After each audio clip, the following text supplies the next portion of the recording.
Kolkata night Riders Mustafizur রহমানকে 9,20,00,000 টাকায় IPL auction থেকে কিনেছিল এবং সর্বশেষ জানা গেল বিসিসিআই এর নির্দেশে কলকাতা মুস্তাফিজকে দল থেকে ছেড়ে দিয়েছে।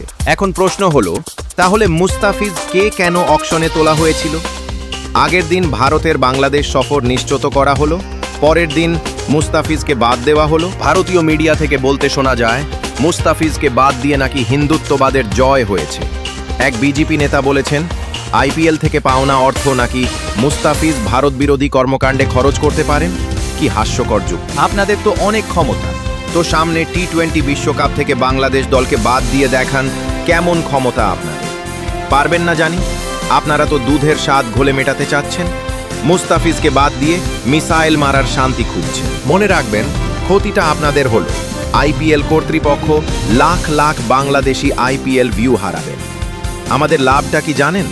কোটি কোটি টাকা আইপিএল জুয়ার হাত থেকে বেঁচে যাবে। আমাদের যুব সমাজ সুরক্ষিত হলো, আর আইপিএল বয়কট এখন কেবল সময়ের দাবি।